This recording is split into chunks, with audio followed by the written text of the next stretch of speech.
I'm Simon the Plantzzman.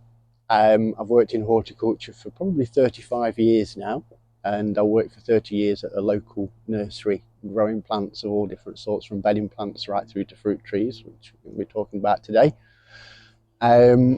Recently, having left that employment, I've become Simon the Plantzzman, so I now go around maintaining people's gardens, planting schemes, selling plants, as a little bit of a broadening of my horticultural enterprise, really.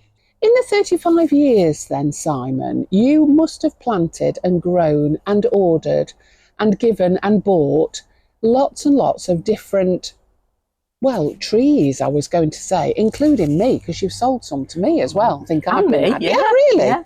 So what is the difference between, at this time of year, a bare-rooted tree that we keep telling everybody to buy or one in a plant pot? Well, the main reason for buying bare root, obviously you've got quite a good financial saving.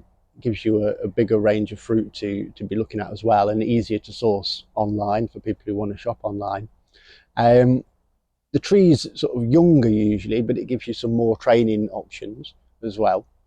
And because it's not in a pot, you are very limited on the time of the year that you can buy. So we're obviously only in the dormant months. Not so many places sell them as well these days, bare root.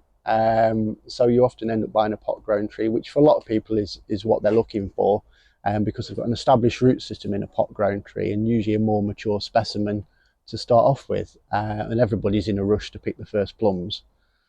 So you are, aren't you, Elaine? I like to get my hands on plums.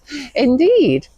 So when you actually, I mean, I look at a tree and I normally look at the shape of them. I don't really know very much about them. But when we have bought trees in the past from you, and when you have a look in magazines, etc., they've got this fandangled system, language thing, like a coding. What's that all about? Well, that's usually referring to rootstock, which is eventually what limits the size of your tree, impacts on vigour and such like. So obviously with your apples, you've got the M series of rootstocks, so M27, M9, M26, MM106 and upwards. Yeah, it sounds like a motorway system, doesn't Is that it? what we should be looking for? So a lot of allotment sites will ask us only to plant dwarf stock. Are those the M's that we should be looking for? Yeah, I mean M27 and M9 are probably your dwarfest trees that are commonly sold. Semi-dwarf would be M26, which would give you a tree maybe up to 10 foot, and you could restrict it below that. You'd have to probably work with your allotment society to find out what your ultimate heights are that you can grow.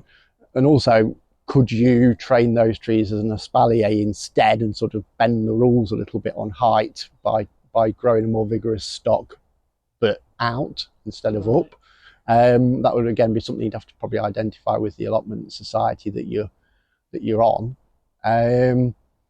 So yeah, I mean, then you go into that, your plums and all of your cherries and things like that. Always best to try and go for a dwarf stock if you can, especially with cherries, because you're going to have to be netting them to stop every bird in the neighbourhood. Maybe that's where cats come in and might keep your birds away from your cherries. But so you'd be looking at probably Giselle 5 for a cherry, and with plums, there's Pixie root stocks. VVA1 may well have sort of superseded Pixie now. You do see some very dwarf fruit offered, especially at garden centres these days. It's a bit of a difficult one as to work out if that's a route you should go down, because if you make a tree too dwarf, you're going to be impacting on plant health, maybe cropping ability, and I think some of the heights that are quoted are a little bit of fantasy as well at times, just playing on people aiming for a little dwarf tree that you're probably not really going to get. Is that like a micro pig? Can you remember people were selling them and then they ended up with giant fat pigs? Yeah. I saw a plum tree recently, and it said it grew a metre high, but you could see it had grown 40 centimetres in one growing season. So unless it knew it could only grow another 60 centimetres, the reality was going to give you a... And you need more experience for maintaining a tree when it's small, because it usually means more summer pruning to maintain the overall structure. But yeah, if you've got an allotment where you're limited on size, then I guess work with the allotment society to identify ultimate heights that are allowed, and then see if you can bend the rules by training a tree as an espalier, or just do as you're told, I suppose. Yeah, that sort of thing. She raises an eyebrow. So are dwarf trees less productive or more productive than? They can be very productive because they're not so interested in actual growing. So they'll often put more blossom growth out, but it's finding that balance where if you overcrop, you just end up with little plums. And so sometimes you have to thin your fruit more, keep an eye more on the watering and feeding. Right. But yeah, I mean, they can be a very productive plant because, as I say, they're not looking to put lots of growth out. And is there a big price difference generally then between those in pots and those that are bare rooted? There can be a big difference in the price of just the dwarf compared to normal. The more dwarf rootstocks, there's always a price premium on those.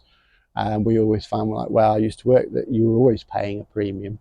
And there's a big premium difference in bare root or pot grown, because a bare root tree has been lifted out of a field and shipped direct to you, or to a garden centre for you to buy, whereas a potted tree has maybe been grown by the grower for 2 or 3 years, so you're paying for their experience and their training ability. So, but equally, you're getting so much more for your money, and you've got an established root system you don't have to worry about. If you're buying a bare root, you might have a massive top but very little bottom, and hello. And you've got to balance the tree up by pruning a lot off of what you've just bought, and you haven't got an established root system, so you're having to be more careful on the establishment, especially for the first year while the tree roots out, because it's having a bit of a midlife crisis already by not having all of its roots that it would have had when it was in the field. But from experience, as long as you're careful, it's surprising how little root tree, because the plant doesn't want to die, it wants to grow. So as long as you balance it up by pruning the crown back, which you'll be doing to get a nice branch system anyway, you've just got to chop off maybe 50% of what you've just bought at times. But that loss gives you a gain further down the line. Do you think that, a lot of supermarkets now sell trees, and we are getting lots of people speak to us about the trees that are in the supermarkets. Are they any good? What's your experience of those? I did have a customer once who bought an apple from a well-known supermarket chain, and when it grew it was a damson, which was interesting. When I look at the trees and noting the price, which is usually very low, and noting the cost of what a dwarf rootstock is, and they often don't say what the rootstock is on the product, I would be very wary of buying such trees. Then they may be more suitable for home gardens or planting up in community orchards, but I personally can't see that some of the trees that are being sold can be on the rootstocks, which are really dwarf. So that could be a bit of an issue for people buying, because if you can't identify the rootstock, you don't know what you're planting on your allotment, do you? And I don't know whether you can get away with just being.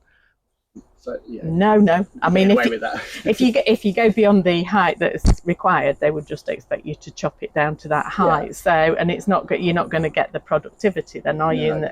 But I mean, if you're starting out with a young tree, especially as a bare root where you might buy just a maiden, if you've got a target height, then just start your trunk and your branch system lower.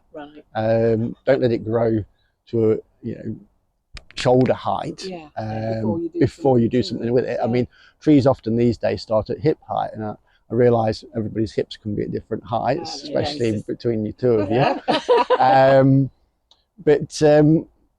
Yes, just factor in your ultimate height, and don't prune it. Don't wait until it gets to the height you're you're aiming for, start pruning it as a youngster, and gradually get to that height. And what about people who buy apple trees or crab apples, like I've done before, to put in pots? Because again, not everybody's got an allotment, and maybe they just want to put something into a pot and then keep it on the garden or on the balcony even. Yeah, you can quite happily containerize apples and crab apples, ideally on a dwarfer rootstock. That containerization does reduce the vigor of the tree and it helps to restrict it for some time. You may end up in sort of a half whiskey barrel. So, size-wise. I've been in the water barrel.